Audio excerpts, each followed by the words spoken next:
오늘 함께 나눈 말씀은 잠언 8장 22절로 31절 말씀입니다. Today's passage from Book of Proverbs, chapter 8, verse 22 through 31.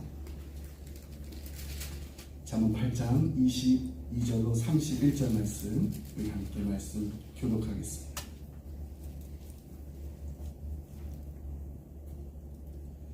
여호와께서 그 조화의 시작, 곧 태초에 일하시기 전에 나를 가지셨으며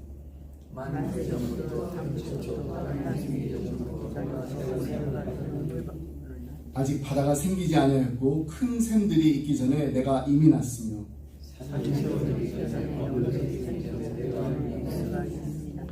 하나님이 아직 땅도 들도 세상 진토의 근원도 짓지 아니하셨을 때라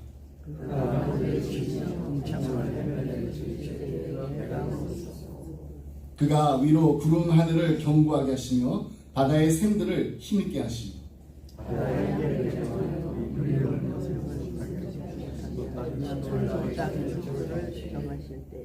내가 그 곁에 있어서 창조자가 되어 날마다 그의 기뻐하신 바가 되었으며 항상 그 앞에서 즐거워하였으며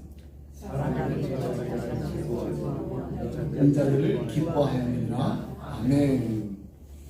네, 저는 어릴 적에 그 어머니께서 매일 그 잠언을 한 장씩 읽게 하셨습니다. 그래서 이제 지금도 제가 처음 이렇게 받았던 40년 더 된 성경책인데요. 여기 보면 잠언이 어디인지 이렇게 알 수가 있어요. 혹시 잠언이 어딘지 보이시나요? 네, 이렇게 하얗게 된다. 조금 더 펴볼까요? 네, 바로 여기가 잠언입니다. 딱 피면 잠언이 나와요. 여름방학이 되면 이제 우리 어린아이들이 있으면 이제 함께 이렇게 뭐 잠언 말씀 매일 써보자 이렇게 써보신 분들도 계실 거예요. 네, 혹시 여러분 중에 이 잠언 하루에 한 장씩 쓰기 해보신 분 계시나요? 한 번씩 다 해보셨죠? 예, 저희 가정도 이제 아이들과 함께 이제 매일 그 어릴 적에 이제 잠언 한 장씩 쓰면서 정말 귀한 시간을 보낸 적이 있어요. 가장 마음에 와닿는 그 말씀 한 구절씩 이제 읽고 나누면서 이야기꽃을 피운 행복한 시간이 있었습니다. 은혜 받은 말씀 이제 나눈 뒤에는 이제 함께 또 기도 제목을 이제 나누고 돌아가면서 이렇게 어린 아이들도 기도할 수 있어요. 이렇게 기도하면서 이제 예배를 마무리했습니다. 5월 이제 가정의 달을 맞아가지고 이제 저희 가족이 이제 함께 이제 잠언을 읽기 시작했어요. 여러분도 이제 잠언 같이 읽으셨는데요. 6월에도 이제 계속해서 이제 이어가려고 했는데 지난주 이제 가정 예배 중에 이제 둘째 아이가 다른 성경책을 이제 읽어보자고 이제 제안을 했습니다. 그래서 이제 가족 각자가 이렇게 이제 함께 읽고 싶은 그 성경책을 이제 하나씩 제안을 했는데 제 아내가 고린도전서 말씀을 좋아한다고 그랬어요. 아이들도 그럼 우리 고린도전서 읽자 이렇게 해가지고 지금 이제 잠언 대신 우리 고린도전서를 함께 읽고 있습니다. 여러분 이제 잠언 한번 쭉 읽으셨으면 한번 여러분 가족들에게 물어봐서 어떤 책을 읽을까 한번 해보시는 것도 좋을 것 같아요. 그렇게 보니까 이제 지난달 5월달이 참 바쁜 한 달이었습니다.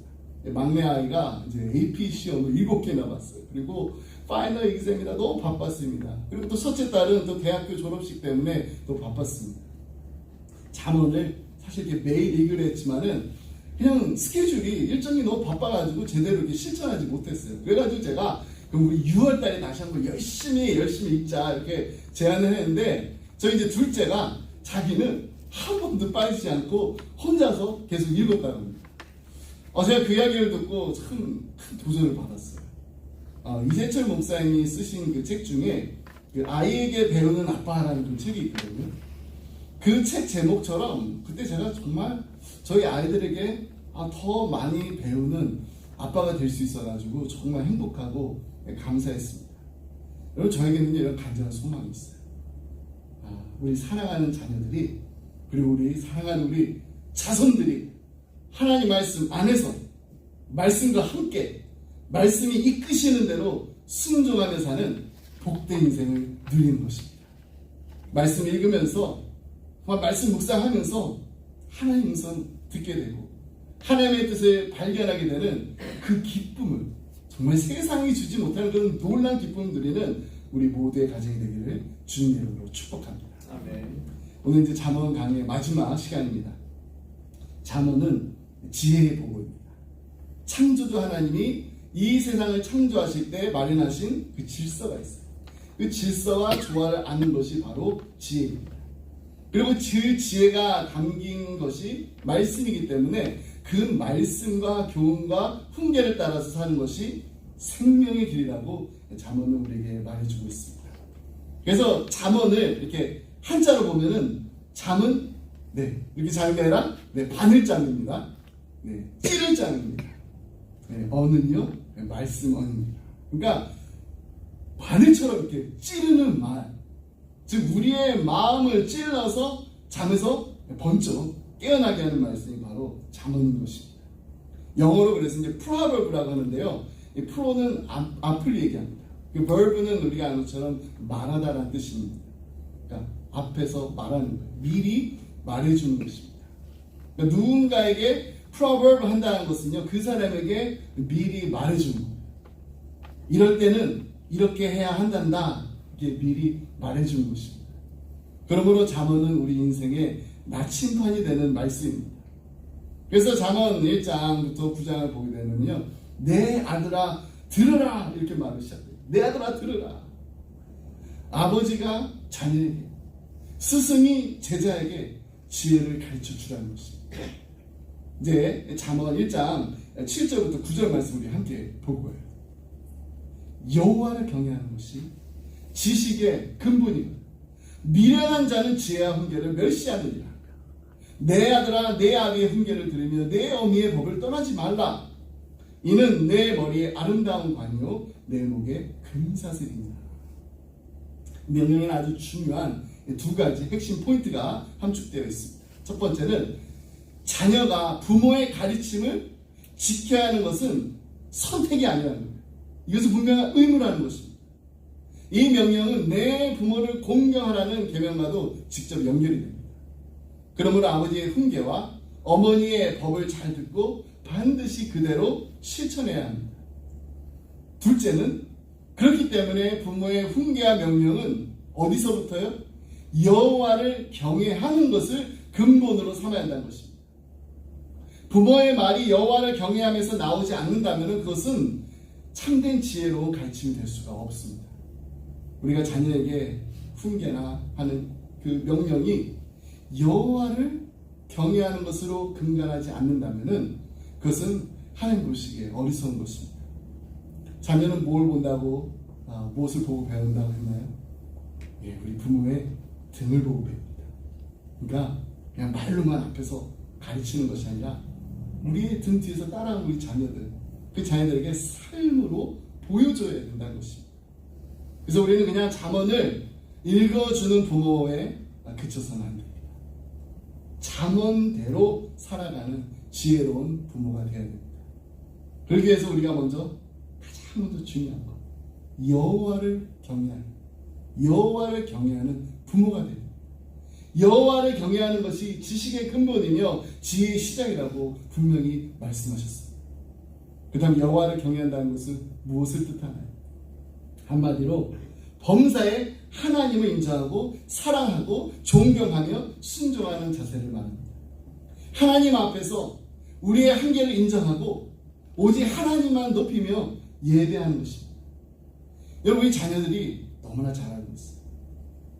우리 자녀들은 정말로 우리가 무엇을 사랑하는지, 부모인 우리가 넘버원으로 생각하고 여기는 것이 무엇인지, 우리가 정말로 얼마나 하나님을 인정하고 하나님의 말씀에 순종하며 사는지 여러분 우리가 말해주지 않아도 우리 자녀는 너무나도 잘 알고 있습니다.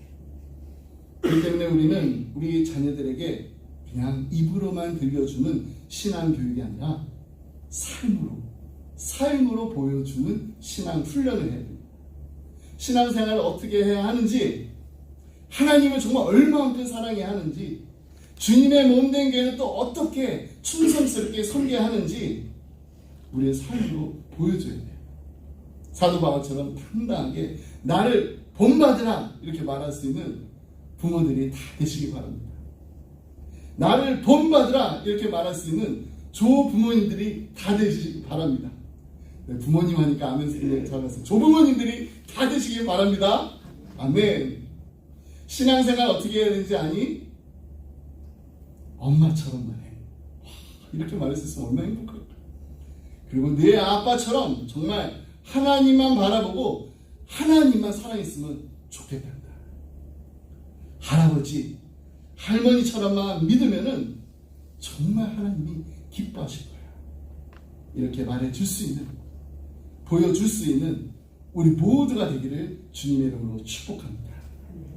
근데 오늘 우리가 함께 봉독한 잠언 8장 말씀 참 중요해요. 잠언에는 지혜라는 그 단어가 자주 나옵니다. 이 말씀이라는 단어가 자주 나옵니다. 근데 그 뜻을 깊이 들여다보면은 장차 이 세상에 메시아로 오실 예수 그리스도를 의미하고 있습니다.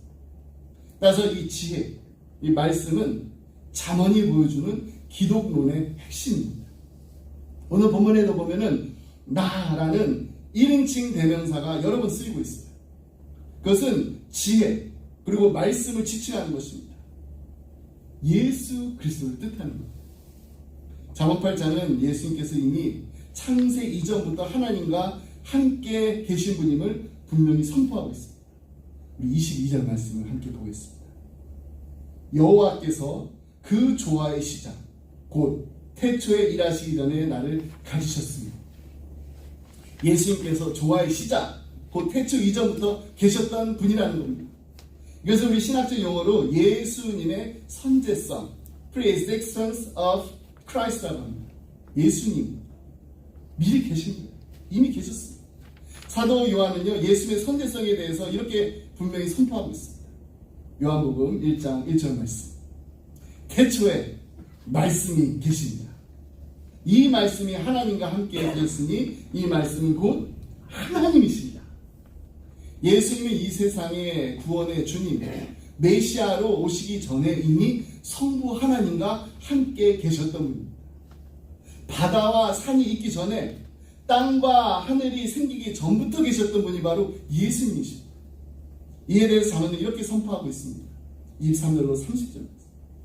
만세전부터 태초부터 땅이 생기기 전부터 내가 세움을 받았나니 아직 바다가 생기지 아니하였고 큰 샘들이 있기 전에 내가 이미 났으며 산이 세워지기 전에 언덕이 생기기 전에 내가 이미 났으니 하나님이 아직 땅도 들도 세상 진토의 근원도 짓지 아니하였었을 때라.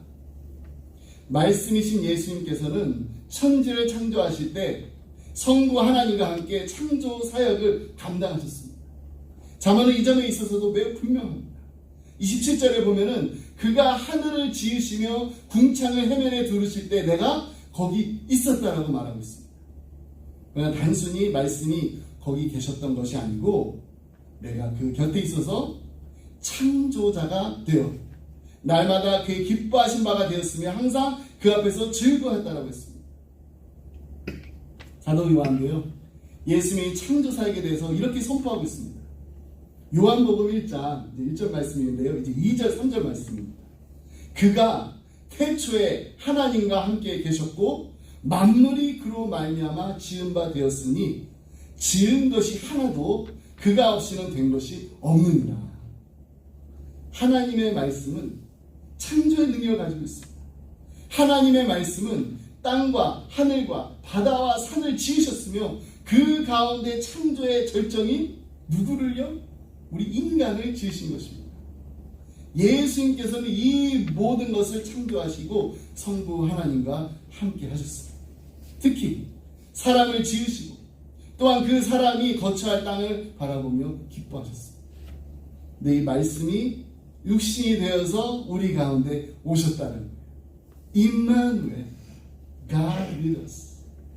타락한 인간을 구원하시고 영원한 생명을 우리에게 주시고 이 땅에 오신 것입니다. 십자가에서 하나님의 공의를 성취하셨을 뿐만 아니라 인간을 향한 하나님의 그 크고 놀라운 사랑을 보여주셨습니다. Yet we were still sinners. Christ died for us. 우리가 아직 죄인 되었을 때였습니다. 의인이었을 때, 우리가 정말 하나님 보실 게 아름다운 삶을 살 때가 아니라 우리가 아직 죄인 되었을 때 말씀이신 예수님께서, 로고스 지으신 예수님께서 우리를 위해 이 땅에 오셔서 십자가에 달려 돌아가셨다는 거예요. 이 놀라운 축복의 굿뉴스, 기쁜 소식 아닌가요? 이것이 바로 구원의 지혜입니다. 그래서 사도 바울은 예수 그리스도는 하나님의 지혜라고 선포했던 것입니다. 여러분, 창조 속에도요 놀라운 지혜가 있습니다. 그러나 타락한 인간을 다시 하나님의 자녀로 만들어서 영원한 생명을 주시는 구원 속에는 더 놀라운 지혜가 있다는 것입니다. 그러므로 정말로 지혜로운 사람이 누구인가? 그것은 바로 하나님의 말씀을 듣고 순종하는 사람입니다. 그리고 예수 그리스도 안에 있는 이 구원의 지혜, 십자가의 도를 믿는 사람입니다. 우리가 아무리 똑똑하고 지혜롭다고 해도요, 하나님의 말씀을 거부하면은, 예수를 믿지 아니하면은 하나님 보시기에 정말 미련한 사람입니다. 하나님의 구원의 완성인 예수 그리스도를 믿지 않는다면 하나님 보시기에 정말 미련한 사람입니다. 아무리 우리가 잠언 말씀을 잠언 1장부터 끝까지 다 외우고 이해한다고 해도요, 예수 그리스도를 믿지 않는다면, 십자가를 붙들지 않는다면 미련한 사람입니다. 그래서 사도 바울이 이렇게 고백하지 않나요? 지난주에 저희 가정에서 가정예배를 드리면서 읽었던 말씀이 있습니다. 우리 고린도전서 말씀을 읽고 있는데, 고린도전서 1장 18절 말씀. 십자가의 도가 멸망하는 자들에게는 미련한 것이요 구원을 받는 우리에게는 하나님의 능력이라. 아멘. 여기서 바울이 사용한 이 미련한 것, 이 미련한이라는 그 헬라에서 나온 영어가 바로 우리가 아는 moron이라는 뜻이에요. moron이라는 단어. You moron 그러면은 너 정말 바보 멍청이야 이런 뜻이잖아요.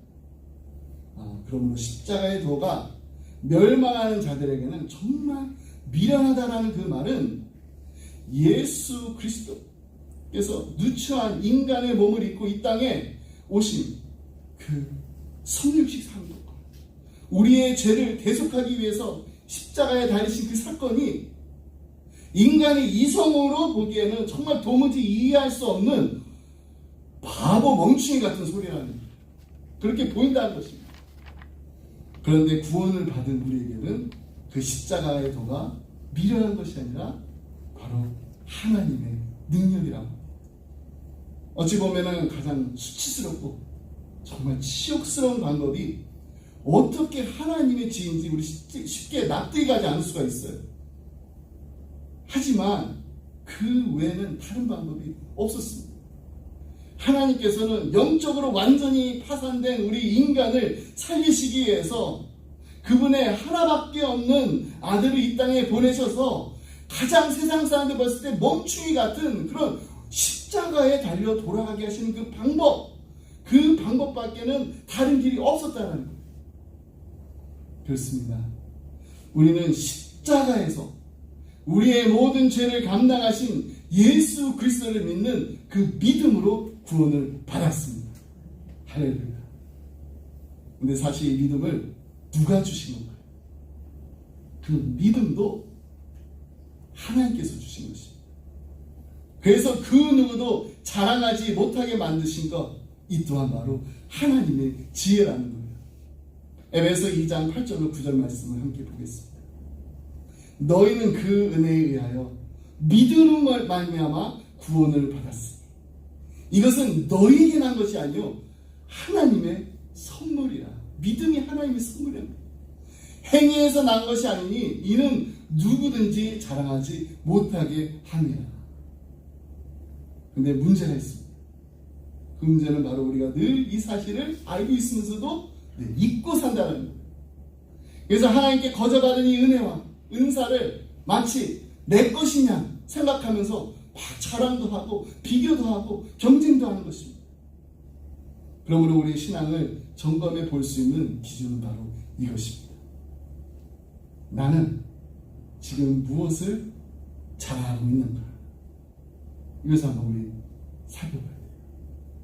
우리의 영성을 점검할 수 있는 많은 잣대 중에 하나가 바로 이 질문인 것입니다. 하나님이 아닌 다른 무엇인가를 스스로 자랑하려고 할 때가 영적으로 가장 교만한 상태라고 생각하면 됩니다. 그때 우리는 하나님 앞에 나아가 정말 간절한 마음으로 이렇게 기도해야 돼요. 제가 어저께 새벽 기도하면서 정말 이 앞에서 무릎 꿇고 하나님 앞에 회개하면서 기도했어요. 하나님, 허탄한 나의 자랑 다 버리고 오직 한 가지 십자가만 자랑하게 하여 주옵소서. 근데 여러분, 우리 삶 돌아보면요, 사실 우리 모두 자랑할 게 아무것도 없는 사람들은 아니에요. 자랑할 게 있어요. 근데 정말 우리의 삶을 돌아보면 우리 자랑할 거 없습니다. 사망의 자리에서 우리 주님의 그 십자가 은혜 때문에 우리가 다시 새 생명을 얻게 되었고 새 삶을 살게 되었어요. 그런데 뭘 자랑을 우리가 할 수 있을까요? 그러면 우리가 정말로 자랑해야 되는 것은 오직 한 가지입니다. 십자가. 그 십자가만을 살아가면서 그 십자가만을 우리 자랑하면서 살기를 간절히 원합니다. 언제가 선교사님들이 하시는 그 이야기를 읽은 적이 있어요. 누가 선교사로서 성공을 하는가? 어떤 분들이 정말 선교사로 성공하는가? 갈 데가 없고 재주도 없는 선교사가 성공을 한다. 근데 거기에는 분명한 이유가 있어요. 이분들이 정말 너무나 부족해서 그게 아니라 정말 하나님께서 보내신 그 자리에서 미련해 보일 만큼 그냥 묵직하게 아무 말 하지 않고 그냥 먼지 뒤집어 쓰면서 엎드려가지고 기도하는 이들을 통해서 약하고 부족한 자를 통해 하나님의 온전하심을 드러내신다는 것입니다. 할렐루야. 저는 이것이 바로 하나님의 방식, 하나님의 지혜라고 믿습니다. 잠언 8장 말씀은요, 하나님의 이 자비로운 지혜, 그 초청에 응해서 지혜를 얻은 자에게는 분명히 생명이 있고, 하지만 초청을 거부하고 지혜를 미워하는 자에게는 사망이 있다는 것을 강조하고 있습니다. 우리 35도로 36절 말씀 보겠습니다. 대저 나를 얻는 자는 생명을 얻고 여호와께 은총을 얻을 것입니다. 그러나 나를 잃는 자는 자기의 영혼을 해하는 자라. 나를 미워하는 자는 사망을 사랑합니다. 35절 말씀은 참 지혜이신 그 예수님을 구주로 깊이 영접할 것을 강력하게 가르쳐주는 말씀이라면은 36절 말씀은 부정적인 측면에서 그렇게 하지 않는 것이 얼마나 큰 실수이며 인생에 얼마나 큰 잘못인지를 경고해주고 있는 말씀입니다. 여러분, 예수님의 시대에 그 서기관들, 바리새인들 한번 생각해보세요. 얼마나 자랑할 것이 많았나요? 그들은 누구보다도요 하나님 사랑한다라고 자부하는 사람들이었습니다. 그들이 이스라엘 공동체 안에서 율법사로서 정말 많이 존경받았습니다. 서기관들이 정말 서기관이 되기 위해서는요 오랜 시간 교육도 받아야 되고 훈련도 견뎌야 했습니다. 따라서 그들은 비교적 젊은 나이부터 시작해서 40세까지 개인적으로 지도까지 받아가면서 모든 그 전승 사료와 그 해석 방법에 정통했어요. 종교 규칙, 재판 법규까지 통달했습니다. 이러한 이유에서 그들은 누구보다도 나 하나님 정말 잘 믿어, 잘한다 그렇게 생각을 했어요. 잘 섬긴다라고 그렇게 믿었습니다. 그런데 문제는 예수님께서는 결코 이들을 한 번도 칭찬하신 적이 없어요. 오히려 아주 심하게 비난하셨습니다. 누가복음 11장 43절 말씀. 화 있을진저 너희 바리새인, 너희가 박하와 운향과 모든 채소의 11조는 들이되 공의와 하나님께 대한 사랑은 버리는도다. 그러나 이것도 행하고 저것도 버리지 말아야 할지니라. 바리새인들이 정말 11조를 얼마나 철저히 바쳤는지 박하와 운향 같은 그런 채소까지도 들여다봅니다. 여러분, 박하는 잘 아시죠? 네, 민트. 네, 운향. 이 운향이라는 식물 어떻게 생겼는지 궁금하지 않으세요? 영어로 루라. 맛은 쓴맛이 난다. 근데 가까이 이렇게 가면 얼핏 냄새 맡으면 레몬처럼 이렇게 상쾌한 그런 향도 나지만은 이렇게 만지거나 이렇게 줄기 이렇게 꺾잖아요. 그러면은 정말 머리가 아플 정도로 강하고 자극적인 냄새가 난다. 여러분 궁금하실까봐 운양을 사진으로 보여드릴게요. Isn't it beautiful? 약간 개나리 비슷하죠. 개나리. 꺾으면 그냥 파리들이 근처에 오지 않는다. 중동 지방에 이거를 많이 갖고 있다고 합니다. 바리새인들이요 수입에 11조금만 바친 게 아니라 야채, 간식, 조미료 이런 것까지도 다 해가지고 드렸어요. 하나님께. 이처럼 철저하게 바친 그 항목들 중에 하나가 바로 박하, 이것도 운양, 채소였습니다. 엄밀히 말하자면 이 세 가지는요 11조 항목이 아니에요. 그런데도 이들이 드렸어요. 그냥 드린 게 아니라 정말 자원하는 마음. 그럼에도 불구하고 예수님께서 이들을 한 번 칭찬 안 하십니다. 이렇게 자원하는 마음을 드렸는데 예수님께 칭찬을 받지 못하는데 이유가 있습니다. 그들이 하나님의 공의와 하나님에 대한 그 사랑을 버렸기 때문에. 바리새인들이요 가난한 사람들, 억압당하는 사람들 관심이 없었습니다. 겉으로는 더 드린 것 같았지만은 실제로는 아주 인색하고 사랑도 없었습니다. 가장 좋은 예가 바로 고르반 제물입니다. 예전에 제가 이 바리새인들이 얼마나 막심한 자식들이었는지 설명해 드린 적이 있어요. 고르반 제물. 마가복음 7장 11절로 13절 말씀에 보면은 너희는 가로되 사람이 아비에게나 어미에게나 말하기를 내가 드려 유익하게 할 것이 고르반 곧 하나님께 드림이 되었다 하기만 하면 그만이라 하고 제 아비나 어미에게 다시 아무 것이라도 하여 드리기를 허하지 아니하며 너희가 전한 유전으로 하나님의 말씀을 폐하며 또 이 같은 일을 많이 행하느니라 하시고 예수님 당시 고르반 제도가 얼마나 만연했는지 정말 개념 없는 행위가 공공연히 벌어졌다라는 겁니다. 아무리 이들의 마음에 정말 가난한 이웃들에 대한 불의의 그 억압을 당하는 사람들에 대한 이런 관심, 사랑이 없었다고 할지라도 적어도 남 말고 우리 부모에게만은 잘했어야 되잖아요. 소위 다른 사람 아닙니다. 율법을 정말 잘 지킨다는 사람이 율법의 수호자라고 자부했던 그 바리새인들이 아주 기본적인 십계명 하나도 제대로 지키지 못하는 상황이 벌어지고 있었다는 겁니다. 여러분이 잘 아는 십계명 5계명이 뭐죠? 십계명 중 5계명 내 부모를 공경하라. honor your parents. 바리새인들이 이 계명을 몰랐을까요? 알고 있었습니다. 그런데 어떻게 했나요? 이 고르반이라는 규정을 자기 나름대로 그냥 만들어가지고 누구든지 예물을 놓고 그냥 고르반 이렇게 외칩니다. 고르반 이거 하나님께 드리는 예물입니다. 이렇게 선언만 하기만 하면은 그것은 곧 하나님께 바쳐진 헌물이 되기 때문에 아무도 건드릴 수가 없어요. 이러한 규정이 정말 처음에는 신앙적인 열심에서 나온 것이 분명합니다. 근데 문제는 이렇게 신앙적인 동기에서 나온 관습이 점차 사람들에 의해서 악용되었다는 거예요. 부모님이나 다른 사람에게 주고 싶지 않으면 그냥 고르반 이렇게 한번 외치면 그만입니다. 하나님의 것이니까 안 줘도 된다. 당시 유대인들은요 부모에게 드려야 복양해야 됩니다.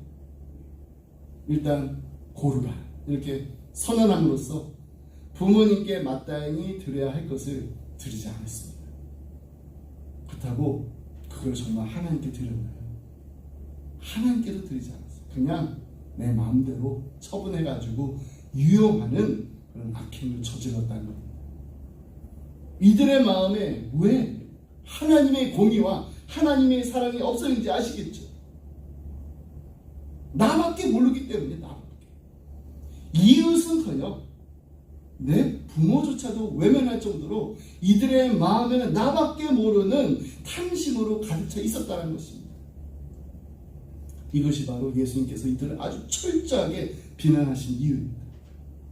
하나님을 가장 사랑하고 하나님을 가장 잘한다라고 생각했지만은 실제로는 하나님과 정말 멀어져 있었고 하나님과 무관한 삶을 살았다는 겁니다.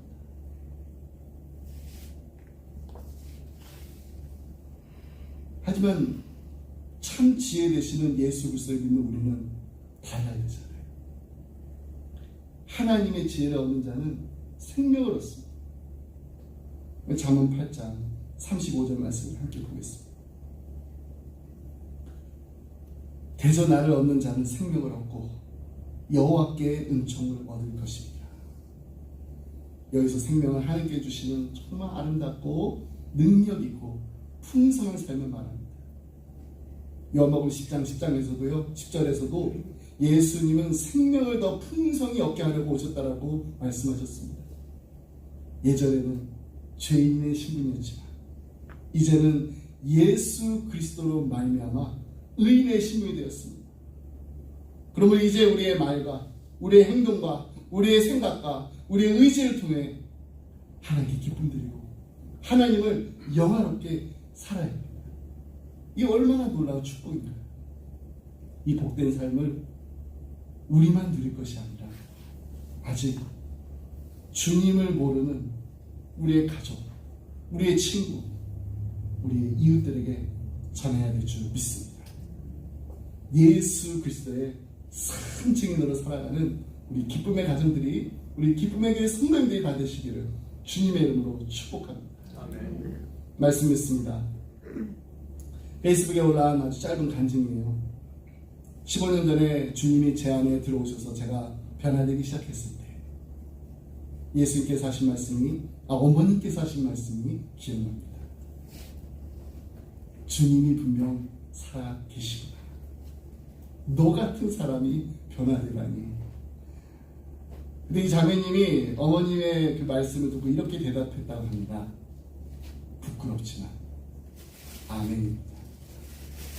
그리고 나중에 이 어머님도요, 딸 때문에 예수님을 영접하고 새로운 삶, 변화된 삶을 사셨다고 합니다. 여러분, 우리 예수님께서 우리 마음에 사시죠. 우리와 함께 계시죠. 예수님께서 우리의 마음에 들어오시면은 우리 주변의 사람들이 다 알게 되어 있습니다.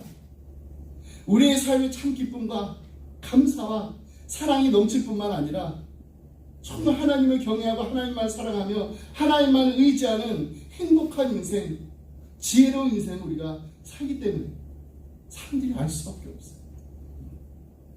여러분, 10년 만에 나를 다시 보는 사람이, 20년 만에 다시 나를 만난 사람이, 그리고 30년 전에 나를 기억하는 사람이 지금의 나를 보면은 어떤 말을 건넬까요? 하나님을 우리 인생의 주인으로, 우리의 가정의 왕으로 모신 우리에게 우리 주위 사람들이 이런 말을 꼭 했으면 좋겠습니다. 당신을 보니까 하나님 분명 살아계신 게 분명하네요. 당신 같은 사람이 편안하다니. 이런 말을 듣게 될 때 부끄럽지만 아멘이라고 외칠 수 있는 우리 모두가 되기를 주님의 이름으로 축복합니다. 아멘. 기도하겠습니다. 하나님 아버지, 감사합니다. 말씀이 육신이 되어 종의 모습으로 이 땅에 오신 예수 그리스도를 우리의 구주로, 우리의 왕으로 영접할 수 있도록 믿음 주셔서 감사합니다. 하나밖에 없는 독생자 예수 그리스도를 아낌없이 십자가에 내어주실 만큼 우리를 사랑하신 하나님 아버지의 크신 사랑에 다시 한번 감사드립니다. 아멘. 이제 우리도 이 땅을 살아가면서 주님 다시 만날 그날까지 하나님께 영광을 돌리고 하나님께 기쁨 드리는 복된 인생이 되게 하여 주옵소서. 아멘. 이 세상에 허탄한 것들로 자랑 삼지 않고 오직 십자가만을 사랑하고 십자가만을 자랑하는 예수 그리스도의 참 제자들이 되게 하여 주옵소서. 아멘. 세상 사람들이 보기에는 바보 같지만, 너무나 미련하지만 하나님 보시기에는 지혜로운 하나님의 사랑스러운 자녀가 되게 하여 주옵소서. 아멘. 평안의 복음의 신발을 신고 하나님의 능력인 십자가의 도를 날마다 전하며 나누는데 힘쓰는 우리 기쁨의 교회, 우리 기쁨의 가정들이 되게 하여 주옵소서. 아멘. 우리의 입술로뿐만 아니라 우리의 삶으로 예수 그리스도의 복음과 사랑을 전하는 그리스도의 향기로서 이 한 주간을 살게 하여 주옵소서. 아멘. 우리의 사랑하는 자녀들이 꿀과 송이꿀보다 더 달고 귀한 하나님 말씀 안에서 말씀과 함께 말씀이 이끄시는 대로 순종하며 살아가는 하나님 나라의 귀한 이끌들이 다 될 수 있도록 하나님 이들을 축복하여 주옵소서. 아멘. 하나님만을 경외하며 하나님만을 의지하며 하나님만을 사랑하는 하나님 보시기에 아름다운 인생, 지혜로운 인생이 되게 하여 주옵소서. 아멘. 이 모든 말씀 우리를 사랑하신 예수 그리스도의 이름으로 기도드립니다. 아멘. 아멘. 우리 다 같이 함께 주기도문 쓰고 있습니다. Rise everyone will sing the Lord's praise.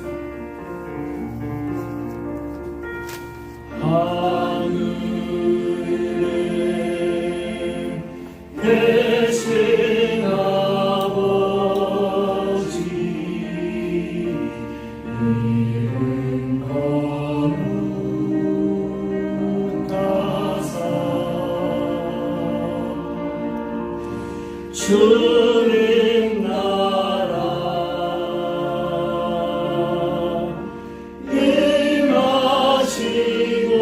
임하시고 뜻이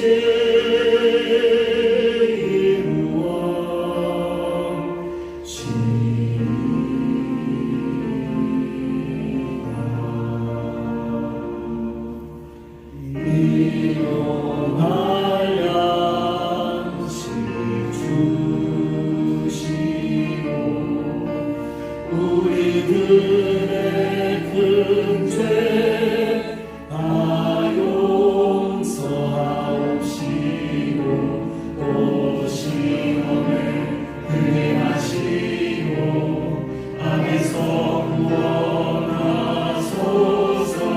내게 주의 나라 주의 권세 주의 영광 영원히